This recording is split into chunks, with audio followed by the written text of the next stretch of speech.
tomar banho de chuva? Eita. Será que pode tomar banho de chuva com trovão? Oh.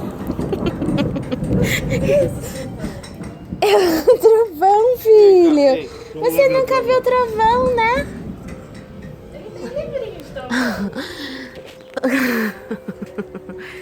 Você já ouviu trovão antes?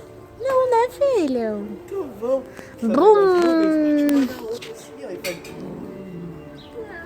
Aí começa a chover. Olha os piu-piu, tá voando da chuva, ó.